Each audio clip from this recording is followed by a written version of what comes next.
Good evening, it's meteorologist Michael Fecca. Welcome back to the 9 p.m. all-weather, all-streaming show we do here every night during the workdays and on weekends. We stream it out to all of our streaming platforms, including Facebook Live and YouTube. So if you're joining from either place, please feel free to leave us a question or a comment. Hopefully, I'll be able to go through everything as I go through the forecast, but if not, I'll pop in at the very end in the comments and see if I can answer anything individually for you. Taking a look at some of those comments right now, we've got a bunch of people joining us, saying good evening and hello. Good evening to all of you. We'll start off with, of course, what we're looking at for the latest on tomorrow's alert day. We haven't really seen much change in terms of our threats and timing here. We're still looking at mainly tomorrow morning for the greatest risk for at least a few strong to severe thunderstorms as a weakening line of showers and storms pushes in from the west. And if we do see anything strong or severe, it would likely be for damaging winds and possibly some hail and heavy rain, especially with the grounds being so soaked. Any heavy rainfall we get may lead to some localized flooding issues. And I'll talk all those details in a moment, but I do want to give you a quick look at what we're looking at here for the rest of the night tonight. A lot of us will remain dry with partly cloudy skies through the first half of this evening before we start to see those clouds increase overnight and into tomorrow morning. We may catch a stray shower before the actual main line of showers and storms pushes in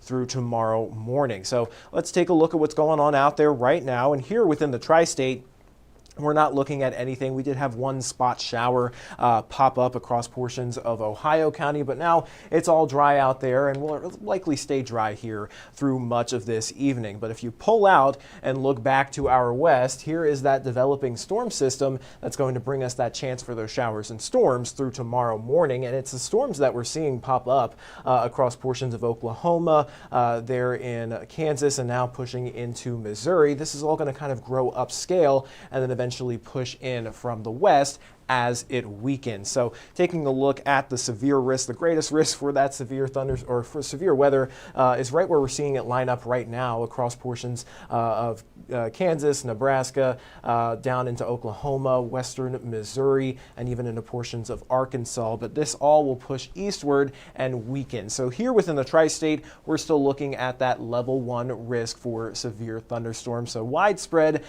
severe weather is not expected, but as that weakening line pushes in, a couple of segments in there may produce some strong to severe wind gusts and potentially even some hail. But the main hazard here is absolutely going to be maybe that potential for some wind gusts and, of course, heavy rainfall leading to some localized flooding.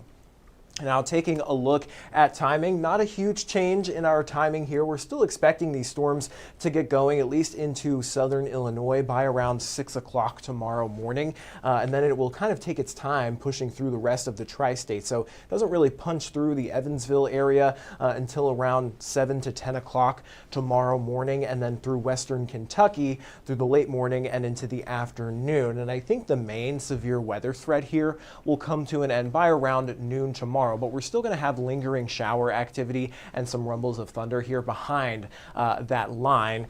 This is what we call stratiform rain. So a lot of the times as these MCSs or mesoscale convective systems push in and through, it's always the leading edge that has that oomph to it, that severe weather potential, and all the rain behind it is mostly, kind of think of it as like exhaust. It's more just plain old rain that's going to be lingering there through the first half of the afternoon. And then the actual cold front that kicks off all these showers and storms will come in a little bit later. So through the early evening hours, we'll see that pass overhead. And as that does so, it may kick up another chance for a couple of gusty showers. But at this point in time, it doesn't really look like there's much of a severe weather threat with that secondary line. So it's primarily through tomorrow morning that we're looking at that potential for a few isolated strong to severe thunderstorms. And again, the main hazard here is definitely going to be for wind, but we also have that potential for some hail and some isolated areas of flooding. Now, in terms of tornadoes, we are not outlooked for tornadoes, but it is March in the tri-state. So you can never completely rule it out, but it's definitely not a main concern whatsoever, especially with that line of storms weakening as it pushes through. So let me take a look at some of the comments here. I'll take a pause and see if I can answer anything for you. looks like we've got a lot of people saying good evening. Good evening to all of you. Thank you for joining us and tuning in. Brandy asking, she's traveling to Clarksville from Madisonville at 11 a.m. looking at the weather. You'll likely run into some shower and thunderstorm activity, but it may take a little bit longer, especially if you're heading, I'm assuming Clarksville, Tennessee. You should be better off the farther away you get away from the storms, but you'll likely at least have a stormy first half of your commute down there. Yvonne saying, how are you doing? I'm doing great. Hope you are as well. William bringing up something that I also just saw out of the state of Michigan, got hit with a very nasty tornado earlier this afternoon around the Three Rivers. Kind of a shock to see that in March. Absolutely. I was watching that on the radar before we even went on air earlier this evening, and it was definitely a scary situation. Lots of people still saying good evening. What time will it get into Owensboro? It's looking like that'll push into Owensboro between the hours of 9 and 10 o'clock tomorrow morning, and then pushing through the rest of western Kentucky through the late morning and early afternoon.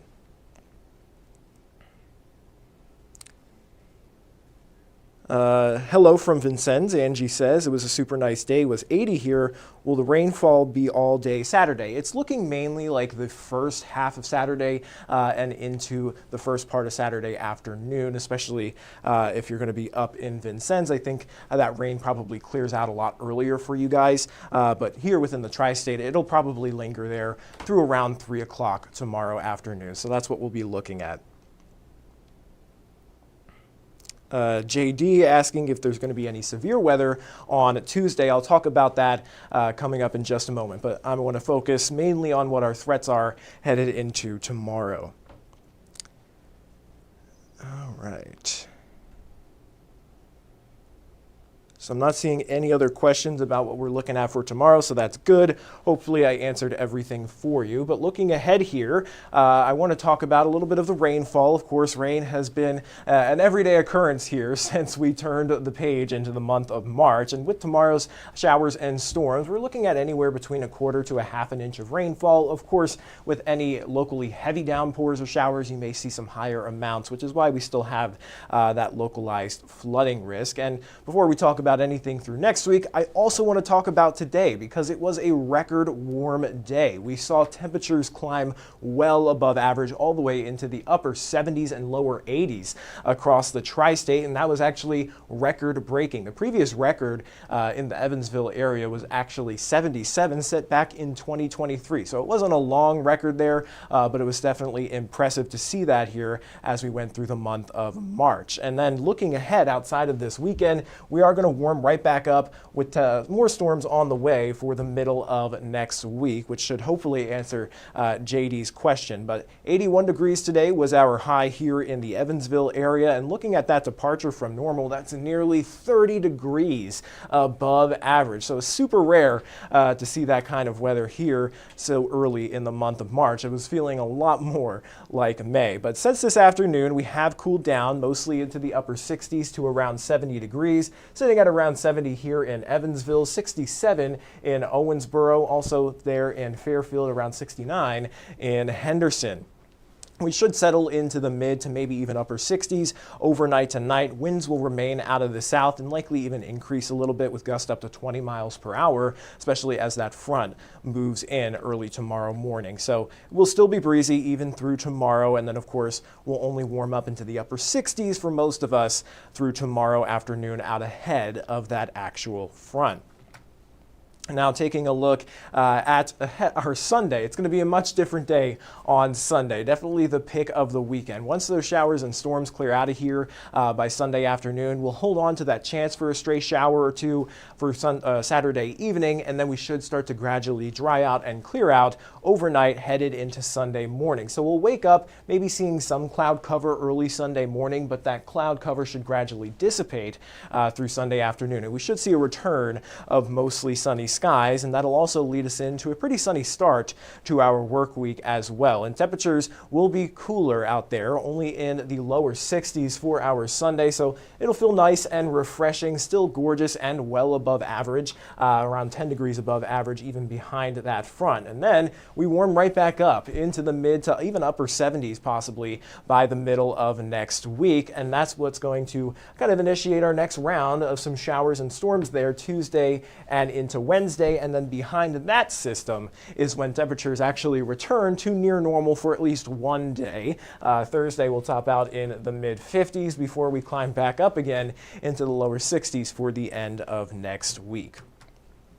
So taking a look at the model runs through next week, I'll show you what this looks like starting on Monday. Monday, again, we really should stay dry out there. We may catch a stray shower there Monday evening, but we're not expecting much in the way of any activity until we get into Tuesday. We'll see the potential for a few showers throughout Tuesday afternoon and Tuesday evening, but most of this actually begins to move in here by the time we get into Wednesday. So Wednesday morning, we'll see some showers mainly off to our north, but the better chances for showers and thunderstorms arrives Wednesday afternoon and Wednesday evening along the leading edge of that cold front, and that will clear out of here Wednesday night, and then we should start to gradually dry out headed into Thursday morning with much cooler air settling in. Now, in terms of the storm risk, it looks like maybe this is just now updating, so it's not popping up for you. Oh, there we go.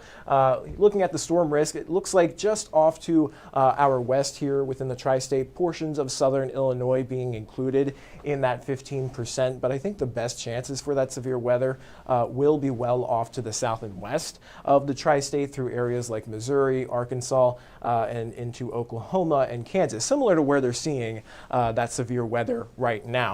And then headed into Wednesday, we are not outlooked again, but that severe weather risk does look to be better off to our southwest. So at this point in time, severe weather may be possible, but it's certainly not a guarantee, at least within here in the tri-state. So something we'll be keeping a close eye on over the next couple of days.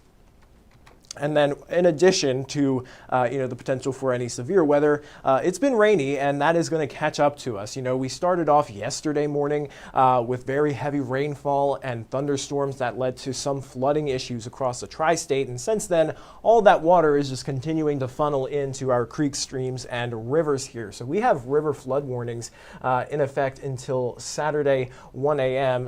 That's likely going to be even into next week, especially with all these rounds of rain moving in. And taking a look at some of the river forecasts here along the Ohio River, areas like Newburgh may actually reach a minor flood stage by the time we get into Wednesday, cresting at around 39.9 feet, and out towards Mount Vernon as well, looking like it's going to crest at around 35.8 on Wednesday. But I think the better chances for some river flooding issues are going to be farther to the north, up towards Petersburg and Hazleton, also on Wednesday, cresting upwards of 24 feet there along the White River. And then off to our south, the Green River, not expecting any issues looking into next week. So that is good news, but we want to keep an eye on those river levels as they do cause some problems sometimes. We dealt with some historic river flooding last year when we had a similar setup, but it was in February when we had all that rain moving in for several days. But let me go ahead and pull up the 7-day for you. And while I do that, I'll look at the comments again and see if I can answer any questions.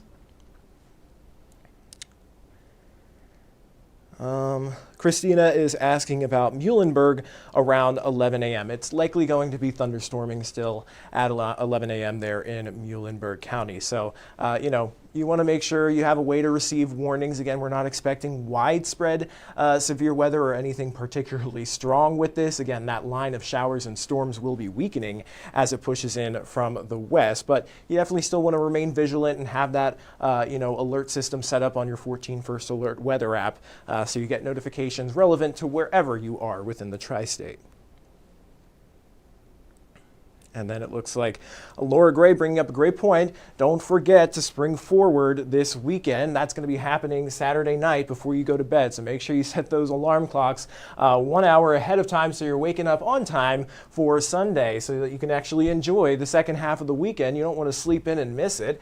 We will be cloudy to start there on Sunday, but the clouds will gradually dissipate through Sunday afternoon. Temperatures topping out in the lower 60s. And then we climb right back up into the 70s for the start and middle of the work week. Showers and storms move in there Tuesday and into Wednesday before we cool down and dry out headed into the end of next week. So that is all I've got here for the 14 First Alert streaming show. So I'm going to hop off the live stream and I'll send you guys on over to 14 News at 10 for all the latest news and weather headlines. Until then, everybody, stay safe, have a great rest of your night, and remember, stay vigilant tomorrow morning as those storms move in from the west.